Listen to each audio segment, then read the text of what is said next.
Did you know there's a relatively new steakhouse in downtown Minneapolis? Inside the historic Farmers and Mechanics Bank building, you'll find Stock and Bond, an elegant space focused on the steakhouse dining experience. Executive Chef Matt Leberty and General Manager Craig Stuck are here with us today. Thanks for being on. Thanks for having us. Now, we saw a few pictures going into the commercial break, and they probably caught a lot of people's attention. Let's talk about the wonderful dining space you have. Yeah, hey, we're blessed. I mean, you see that picture right there, 38-foot tall ceilings. Opened up in 1941 as the Farmers and Mechanics Bank. So with this renovation of the space, there's a lot of original items. Like you see those beautiful chandeliers, these beautiful sculptures on the wall, but they brought in a lot of those old banking themes and Art Deco themes, and the space has never looked better, but we're blessed. It's a really, truly a gorgeous space. I saw those photos. I'm like, that's where I want to sit and eat a steak. It looks like a movie set, so job well done. Now, the website says you serve heritage Black Angus beef. Curious, Chef, what exactly does that mean, and what makes that cut or that type of meat unique? Yeah, sure. I mean, Black Angus is just a variety of cow.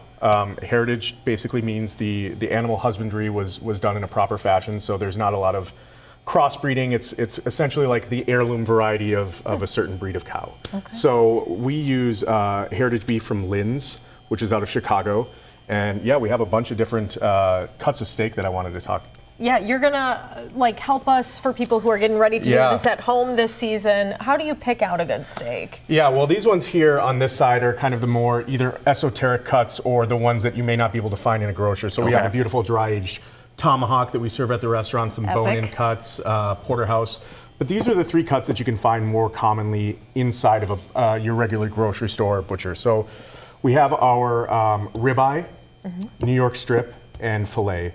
And really, honestly, the choice is based on personal preference. If you like something a little more tender, filet is the way to go. If you like something with a little more flavor, ribeye is the way to go. And I say New York is kind of that in-between. In the middle, and is that the one we're going to be searing? That's the one we're going to be searing. I couldn't read mine, so I was like, you know what? Let's do a little bit of good for everybody. How do you season things? Show us your kind of style. Yeah, so this New York is about 10 ounces. So we have our proprietary steak salt.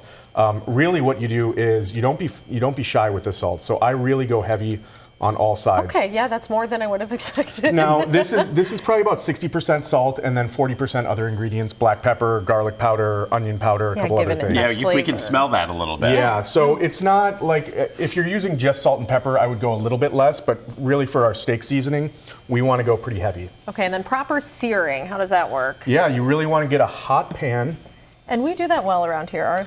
Yes. The induction does that? Yeah. Yes.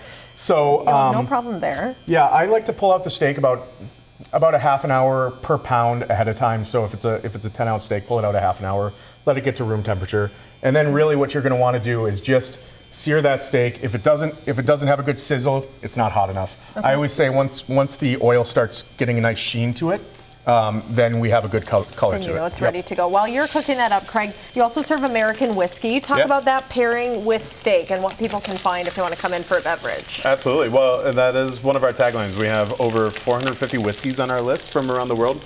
Over 300 of those are American whiskeys in general.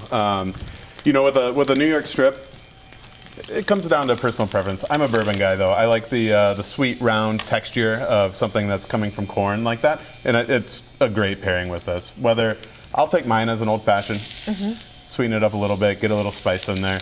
But hey, we'll serve it however you like. I mean, if I'm out in my backyard grilling a steak like this, for sure, a neat pour or on a big stone, big rock is the right way to go. Speaking of how you serve it, how do most Minnesotans order their steaks at your restaurant, would you say? Man, that's a loaded question because I don't want to give the wrong answer. I always say, however you want to serve the steak, it's always personal preference. I love my steaks medium rare. I would say Minnesotans generally follow that rule. We see a little bit above, we see a little bit below, but I would say, as long as you're not, cooking it for an hour straight and turning it to shoe leather, the quality of the beef will really come through no matter the temperature. My mom likes that. Okay, we're out of time, gentlemen. How can people find you? And you do private events as well. People should know. We have great private events. We have 5 different private event spaces, anywhere from 8 people all the way up to 24. Awesome. We're within the same building as the Westin Hotel on 6th and Marquette. Make a reservation on Open Table and go have an epic steak. We'd love to have you. Tomahawk steak in a great setting. Thanks, guys.